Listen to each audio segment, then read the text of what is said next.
a pedirle permiso al Señor, ¿verdad? Porque vamos a hablar de su palabra.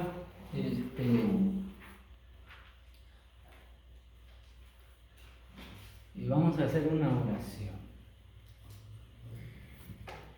Una vez más, buen Padre, Señor Dios de los cielos, agradecidos estamos, Señor Dios, con tu presencia en nuestra vida. Y Señor Dios, pues tu iglesia, Señor, espera el mensaje de tu palabra, Señor. Y pedimos, Padre Dios, que tú seas, Padre Dios, el invitado especial en esta mañana para que nos guíes, Señor Dios, a través de tu palabra. Sé con cada hermano, hermana presente y los que no están, donde quiera que estén, bendíceles, Señor Dios. Te damos las gracias en el glorioso nombre de Cristo Jesús. Amén. Amén. Bien,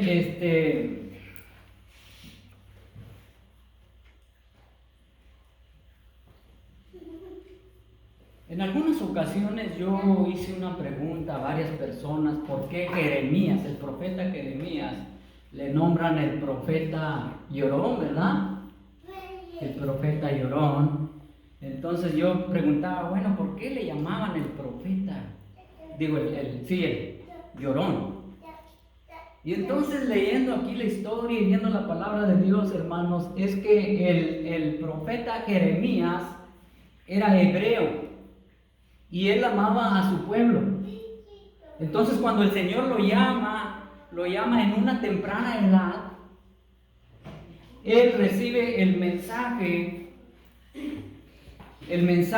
que Jehová Dios le da a Jeremías, al pueblo de Israel. Y tanto amaba al pueblo de Israel que lloraba porque el pueblo de Israel no se arrepentía, sino que seguía en la idolatría, rebelándose ante Dios, y por eso el profeta lloraba. Eso es lo que yo me encontré. Y se dice que Jeremías era tierno y sensible, pero tenía que dar el mensaje que Jehová Dios le daba. Entonces vamos allí en Jeremías capítulo 2 y vamos a leer el verso 13. El verso 13 de Jeremías capítulo 2. Y fíjese lo que dice. Dice, Jeremías le da el mensaje al pueblo de Israel, le da a saber lo que Dios le reveló. Y dice, porque dos males ha hecho mi pueblo. Fíjese lo que dice la Biblia. Porque dos males ha hecho mi pueblo. Me dejaron a mí fuente de agua viva y cavaron para sí cisternas rotas que no retienen agua.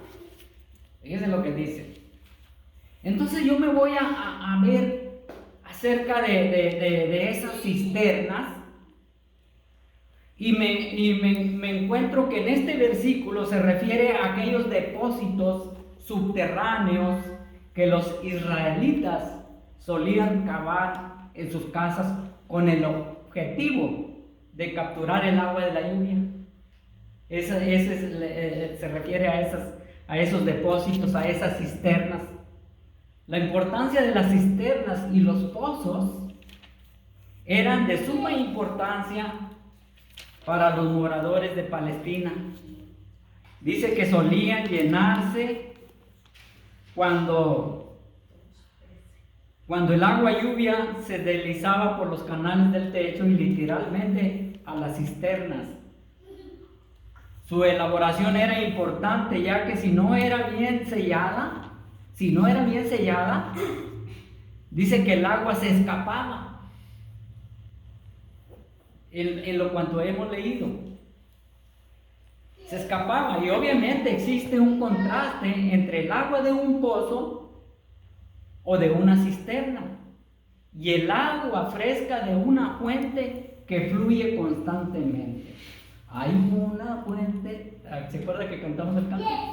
De una fuente que pues es la mejor agua. Entonces,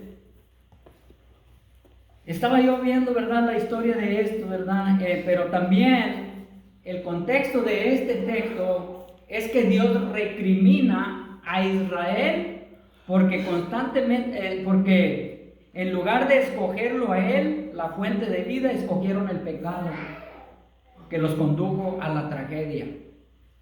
Así el hombre contemporáneo busca la felicidad y autorrealización en las cosas de este mundo, rechazando la fuente de toda la vida. Entonces, se dice que Dios diseñó al ser humano con un vacío que nadie puede llenar. Así lo diseñó Dios. Y dice que lo hizo con el propósito de que la persona acudiera a Él cuando tuviera problemas. Es decir, que Dios nos diseñó con una conciencia. Para que cuando nosotros sabemos que estamos mal, esa conciencia nos lleve a acudir a Dios. Entonces, pero la cisterna y los pozos de agua, hermanos, pueden significar nuestros corazones. Una cisterna puede significar nuestro corazón. Que muchas de las veces solo Dios conoce nuestros corazones, ¿verdad? A veces están vacíos, a veces no hay alegría, a veces no hay esa paz en nuestro corazón. Y el único que puede llenar esa paz es Dios.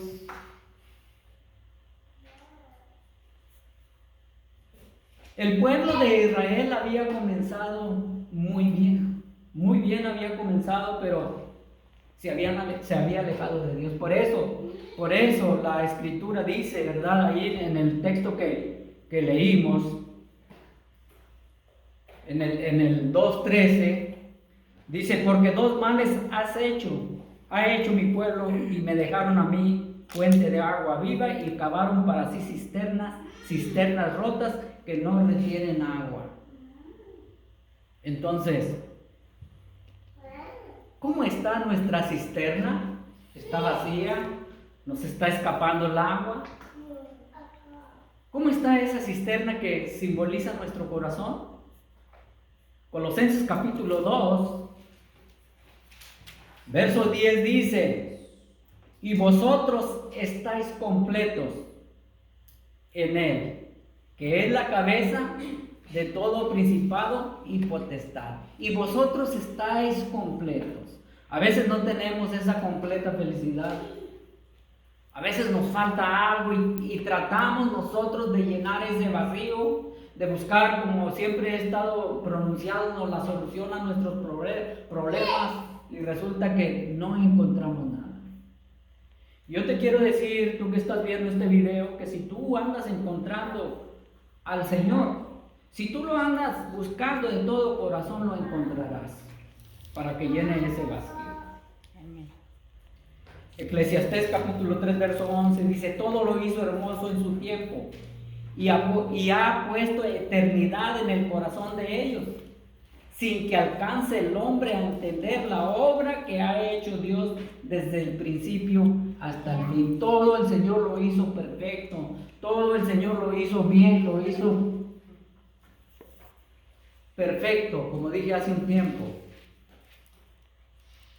Entonces, los que nos rodean también necesitan esa eternidad, hermanos. Todos los que nos rodean también necesitan esa eternidad. Necesitan de esa agua viva que es nuestro Dios.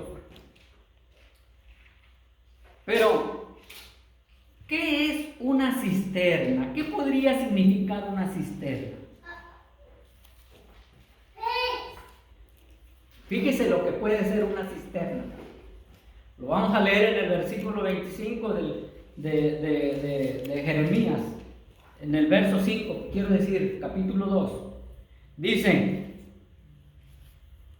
así dijo Jehová: ¿qué maldad hallaron en mí vuestros padres, que se alejaron de mí y se fueron tras la vanidad y se hicieron vanos? ¿Sí? La cisterna rota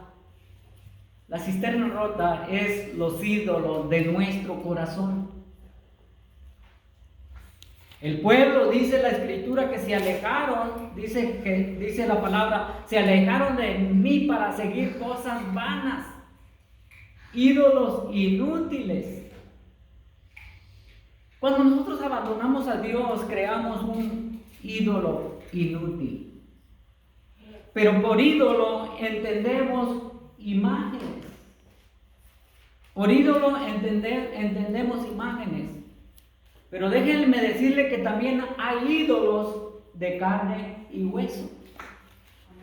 Hay ídolos de carne y hueso. Y un ídolo puede ser mi propia esposa, mi propio hijo. Muchas de las veces dejamos y nos alejamos de Dios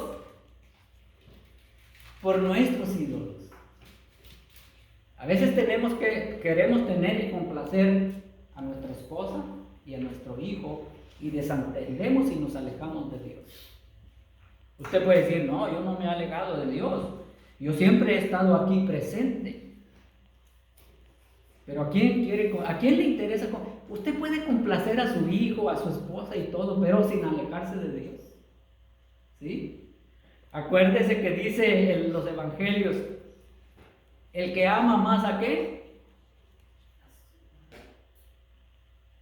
A su padre, a su madre, a su hijo. Dice, ¿qué dice? No puede ser mi discípulo. No que no ame a su hijo, a su hija, a su esposa, sí. Pero número uno, debe de estar Dios en su vida y en su corazón. Porque si Dios está en su corazón, número uno, claro está que usted va a atender lo demás, sin dejar al Señor nunca. Es decir, sin cuidar su relación personal con Dios.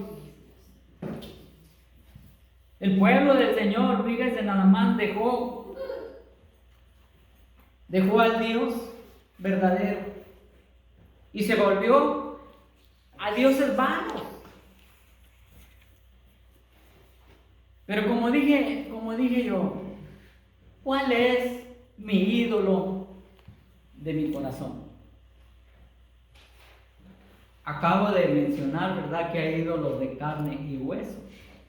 Pero también hay ídolos como mi carro, como mi trabajo, como mi casa.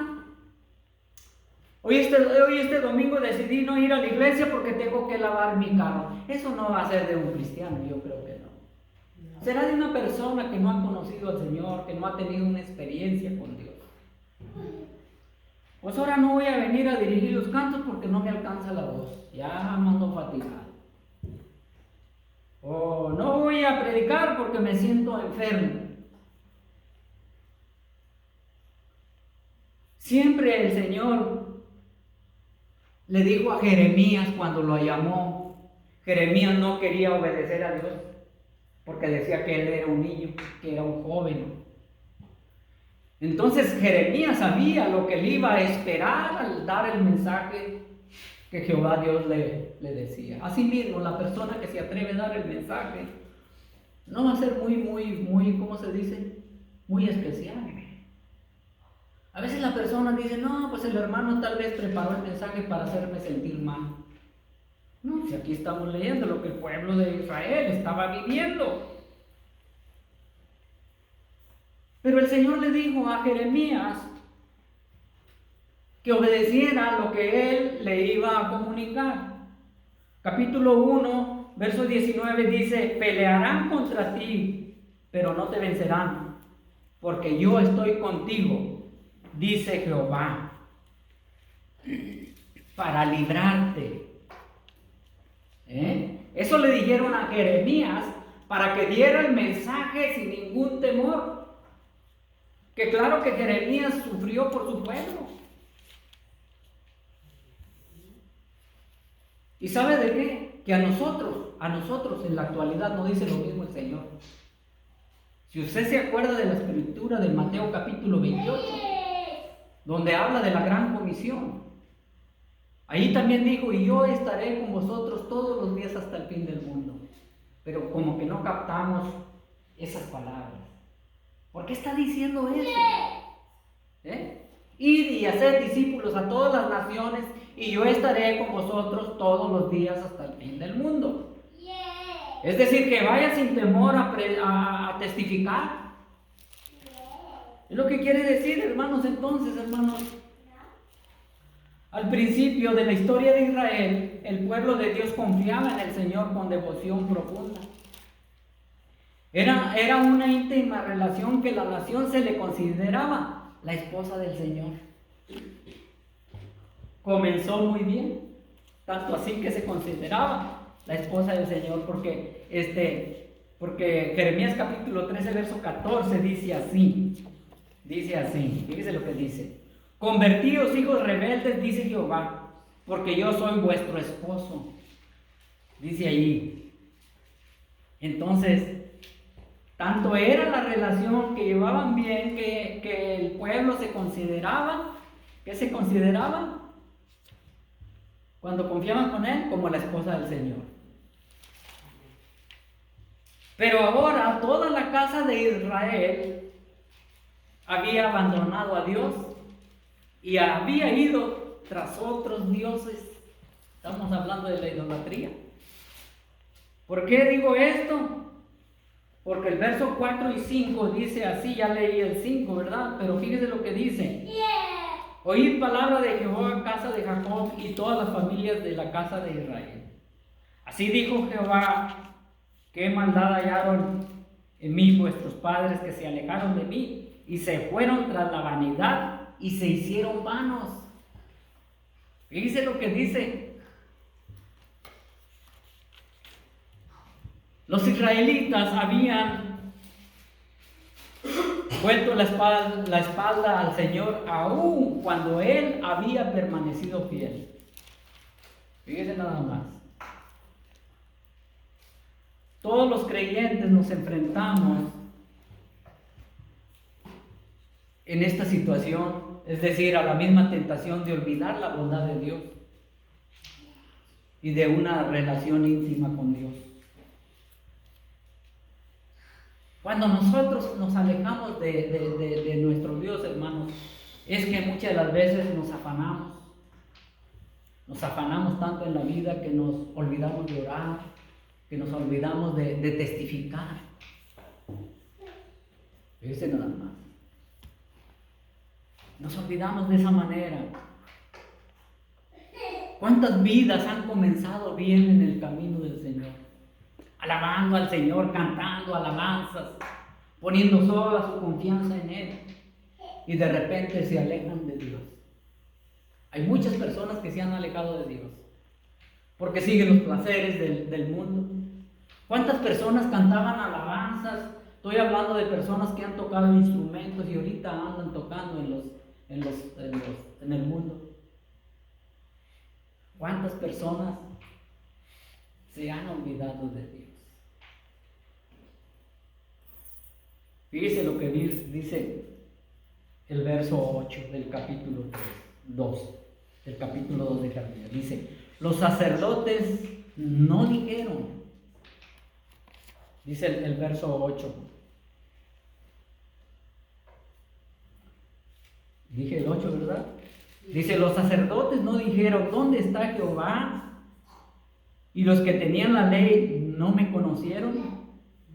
Y los pastores se rebelaron contra mí. Y los profetas profetizaron en nombre de Baal. Y anduvieron tras lo que no aprovecha. Dice el verso 8, hermanos: ¿dónde está Jehová? ¿Dónde está Jehová? Los sacerdotes eran tan insensibles a la presencia y el poder de Dios que no se dieron cuenta de que Él los había abandonado. Muchas de las veces uno cree que el Señor está con nosotros, pero cuando nosotros andamos desviados por las cosas del mundo, no nos damos cuenta, hermanos, cuándo fue que nos abandonó el Señor. Ya no comienza a sentir ese gozo cuando lo sintió al principio. Ya no canta como cantaba en el hogar, las alabanzas allí cocinando y todo eso, sino que muchas de las veces nos desviamos en otras cosas que no aprovechan, que son vanas. Déjenme decirle que los sacerdotes nunca se preguntaron por qué había desaparecido la presencia y la bendición del Señor en Israel. Hoy pasa lo mismo, hermanos. Los profetas de la actualidad que dicen ser profetas hablan puras cosas vanas. Puras cosas vanas. Hoy los guías espirituales debieran preocuparse mucho cuando la presencia de Dios y la manifestación del Espíritu Santo no son evidentes en las congregaciones. Y un siervo fiel, verdadero, podría preguntarse, ¿dónde está Jehová Dios? ¿Dónde está el Señor? Ahí en el mismo verso 8 que estamos leyendo, dice, los que tenían la ley no me conocieron. Los que tenían la ley, dice, no me conocieron. Cuán triste es que alguien sea estudiante o maestro o maestra de la palabra de Dios y todavía no conozca al Señor como su Señor, como su Señor y Salvador personal. ¿Y sabe por qué digo esto? Porque en otra ocasión estuve platicando con alguien y dice, no hombre, yo dejé de ir a la iglesia, dice, porque la maestra que estaba dando la escuela dominical llevaba una vida peor que una persona que es cristiana. Eso me dijo. Entonces, el capítulo 8, ¿verdad? Que estamos viendo, ¿verdad? Es que los profetas profetizaban también en el nombre de Baal. Fíjense nada más. Se suponía que los profetas exhortaban al pueblo a volverse a la palabra de Dios y a llamarlos al arrepentimiento. Eso es lo que los profetas tenían que hacer, llamarlos al arrepentimiento.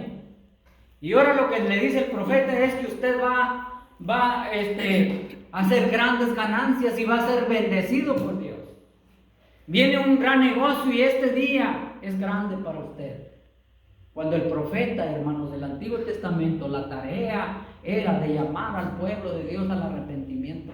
Amén. Eso es lo que tenía. Por eso para el profeta era muy difícil dar el mensaje de Jehová Dios. Debían hablar únicamente de la palabra de Dios. Solamente. Debían hablar únicamente la palabra de Dios. Sin embargo, muchos profetas de Judá estaban tan descarriados que profetizaban mediante los poderes demoníacos de los ídolos. Usted dice, si usted lee el versículo 8 que estamos leyendo del capítulo 3, se da cuenta por qué estoy diciendo esto.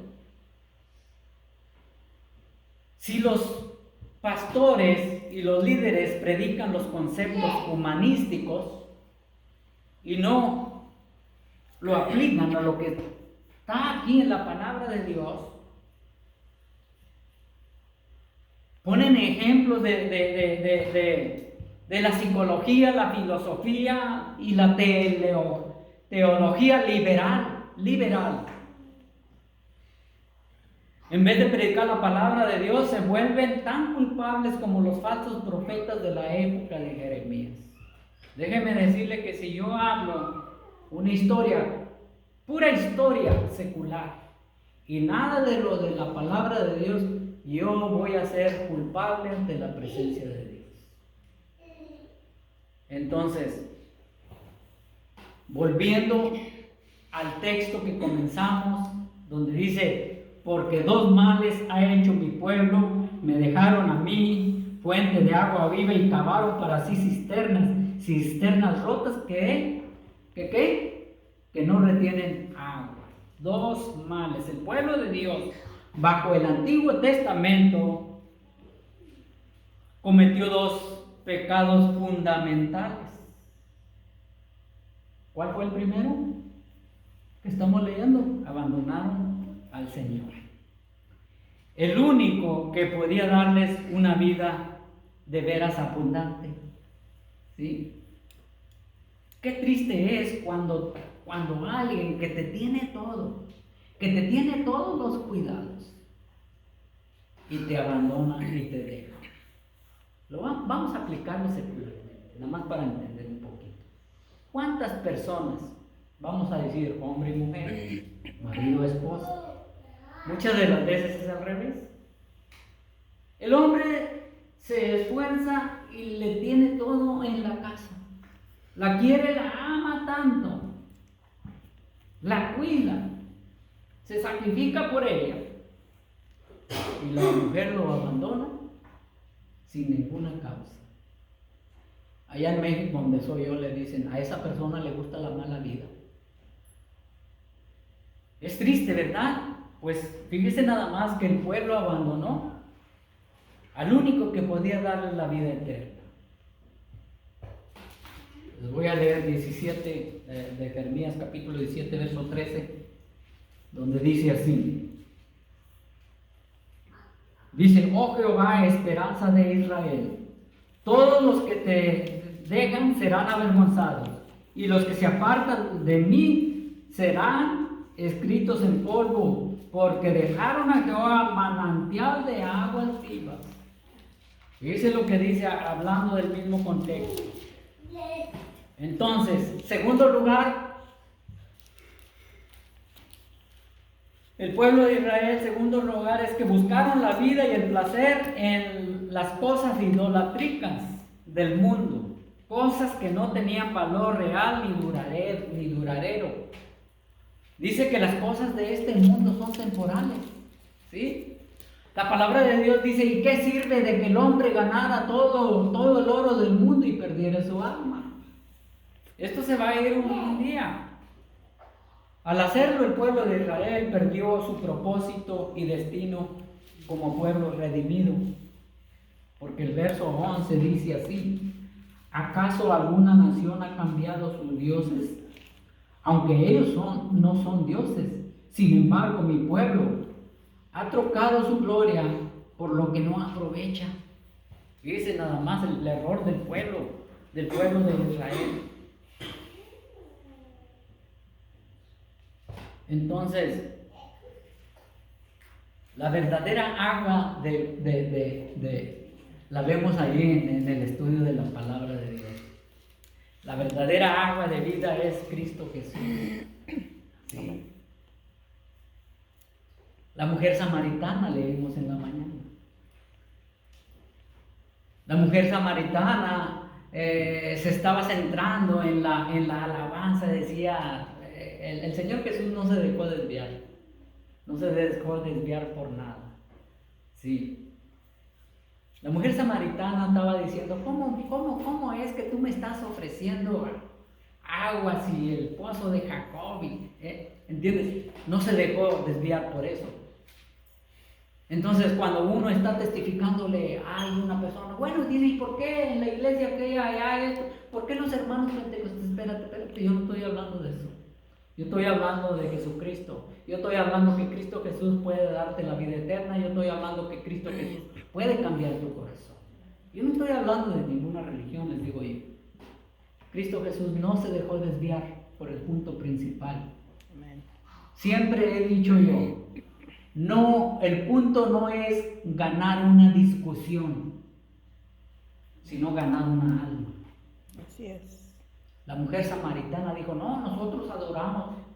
Estaba hablando de adoración cuando estaba viviendo en pecado tremendo. Y ella estaba enfocada en la adoración. Y le dice Jesús, 5 maridos has tenido y con el que vives no es tu marido. El Señor la llevó al punto principal y la mujer samaritana comprendió de que le estaba hablando de la agua espiritual y no la agua. ¿Y no el agua qué? Física. ¿De qué estaba entendiendo ella? ¿De qué agua? El agua física. La agua física. Y el Señor le estaba hablando de la agua espiritual. Por eso dice, si tomares de esta agua, no volvás a tener fe, no volverás a andar de hombre en hombre, sino que tendrás la vida eterna, tendrás la felicidad, la cual has buscado 5 veces y nunca la has encontrado. Es decir, que la persona abandona al Señor para buscar la felicidad. Y la felicidad no está en el mundo, no está de esa manera. Muchas personas buscan la felicidad en las drogas, muchas personas buscan la felicidad en lo material, cuando Dios te quiere dar la paz en tu corazón y la vida eterna. Solo la verdadera agua solo se encuentra en una relación personal y ferviente con Dios por medio de Cristo Jesús. Cristo Jesús dijo: yo soy el camino, la verdad y la vida, y nadie viene al Padre si no es por mí. Pero en vez de venir al Padre, se alejan del Padre, se alejan de Dios. Cuando Dios quiere dar esa completa felicidad, esa completa confianza en Él. Poner toda la confianza en Él. Aunque mire nublado, aunque mire todo acabado, que no hay salida, la solución es Cristo Jesús. Amén. Créanme que a veces humanamente queremos nosotros, no sé cómo explicar, desanimarnos. Pero déjeme decirle que viene como un rayo de luz aquí. Espérate, pues, ¿qué pasó? Pues no, que con Cristo estás juntamente crucificado. No que ya crucificaste tus pecados con Cristo Jesús. No que ya no vives para ti, sino que lo vives para el Señor. Amén. Es difícil a veces, hermanos. A veces difíciles en lo que estamos viviendo en esta vida. Pero déjame decirle que el Evangelio de la palabra de Dios se centra en la vida eterna. En la vida eterna. Aquí vamos a pasar mucho sufrimiento. Hay veces que no sabemos, hay veces que muchas personas no saben dar el Evangelio de Jesucristo. Yo recuerdo que personas decían a sus parientes: no, hombre, ven a la iglesia y Dios te solucionará todo. No, hombre, ese no es un evangelio. Los problemas en este mundo van a existir siempre, pero los problemas en este mundo se hacen más suaves con la presencia de Dios en tu vida. Sí. Y luego venían las personas y pues no les iba bien y ya se regresaban. Y no es así. En el mundo tendréis aflicciones, pero recuerda que yo he vencido al mundo. El Evangelio es la vida eterna, hermanos, y es una vida transformada por la mano del Señor. Ese es el Evangelio de nuestro Señor Jesucristo. ¿Sí? Pero hay uno que no quiere que te acerques al Señor. Y ese es el ladrón. Ese es el ladrón de Juan capítulo 10, verso 10. Dice así: el ladrón no viene sino para hurtar, matar y destruir. Yo he venido para que tenga vida y para que la tenga abundantemente. Es decir, que la vida abundantemente, hermanos, se comienza a disfrutar aquí en este mundo si le damos el primer lugar al Señor. Comienza una vida transformada, una vida verdadera, una vida en el Señor. Si no tenías amor y recibiste el amor del Señor, entonces puedes demostrar el amor a alguien más. La especialidad de este ladrón, hermanos, es destruir los matrimonios. Porque si destruye los matrimonios, hermanos, destruye toda la familia. Los hijos, las hijas, toda la familia. Esa es la especialidad del leproso ese que yo le digo. Pero Dios vino a rescatar. Dios vino a solucionar ese problema y a dar vida eterna. Por eso Jesucristo le dice a la mujer samaritana, le dice, si conocieras el don de Dios y quién es el que te dice. Fíjate nada más, si conocieras, ¿quién es el que te dice? Si conocieras a aquel que para nada hay imposible. Si conocieras a aquel que te puede dar ese amor y esa paz, entonces le pedirías, dame. Eso es lo que le estaba diciendo a la mujer samaritana. Entonces, Jesús dijo unas palabras en cuanto a este tema. En Juan capítulo 7, versos 37 y 39, ya voy a terminar. Dice, en el último y gran día de la fiesta, Jesús se puso en pie y alzó la voz diciendo, si alguno tiene sed, venga a mí y beba. El beber el agua es continuamente.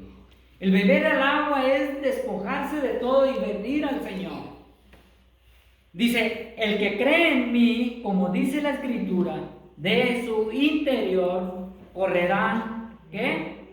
Ríos de agua viva. Es decir, hablar del Espíritu Santo de Dios, pero se necesita creer. Amén. Y el creer, hermanos, no nada más mentalmente, sino creer de todo corazón, como dice la Escritura.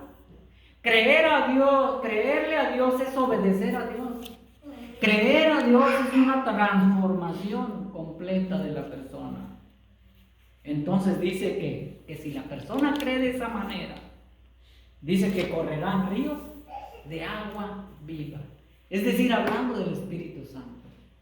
Porque sin el Espíritu Santo el creyente va a fallar. Va a fallar, no va a haber un progreso espiritual, no va a haber una paz verdadera.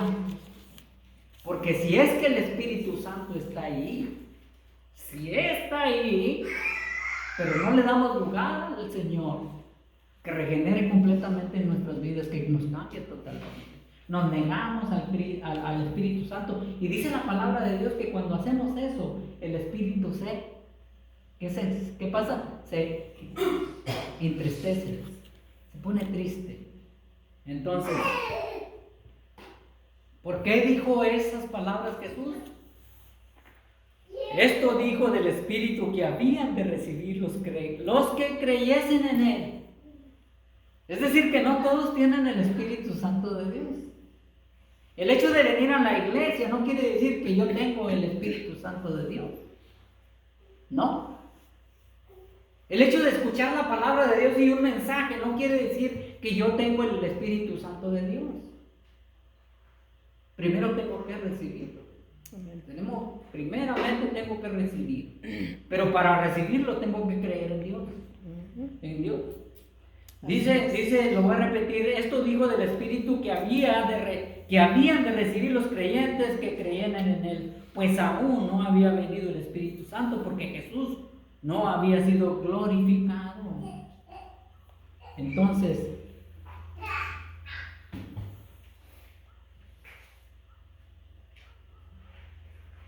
nada del mundo puede saciar nuestra alma. Nada. ¿Y sabe quién da ese ejemplo? Salomón. Salomón, que todo lo tuvo todos los placeres del mundo, todas las riquezas, todos los deleites tenía Salomón. Y le doy la tarea de que lea Eclesiastes capítulo 2, verso 1 al 8, para que mire todo lo que tenía Salomón, todo lo que disfrutó Salomón, del 1 al 8. Capítulo 2. Sí. Pero ¿sabe lo que se dio cuenta Salomón? Eclesiastes capítulo 2, verso del 1 al 8, para que lo lean en su casa. Pero lo que sí le voy a decir es que Salomón comprendió. Fíjense lo que comprendió Salomón. Se lo voy a leer. el verso 17. Dice, aborrecí por tanto la vida, porque la obra que se hace debajo del sol me era fastidiosa, por cuanto todo es vanidad y aflicción de espíritu. Es decir, que todas las cosas materiales no llenan ese vacío del corazón. Solo Así es. Cristo Jesús, solo Así Cristo es. Jesús. Que Dios Gloria te a Dios. bendiga. Voy a orar para ser despedido. Una vez más, buen Padre y Señor Dios de los cielos, sé que hemos leído tu palabra, Padre Dios. Sé, Padre Dios, que solamente tú puedes dar esa seguridad, esa paz, esa felicidad en todo corazón, Padre Dios, que te recibe, Señor Dios. Gracias por tu mensaje, gracias por tu palabra. Señor, yo te pido, Padre Dios, que el mensaje que ha sido escuchado, Señor Padre, que, Señor, seas tú quien redarguya ese corazón, Señor, y te dé lugar en su vida, Padre. Te damos las gracias. Bendice a tu iglesia, bendice a tu pueblo. En nombre de Cristo Jesús oramos y damos las gracias. Amén. Amén. Amén. Estamos despedidos.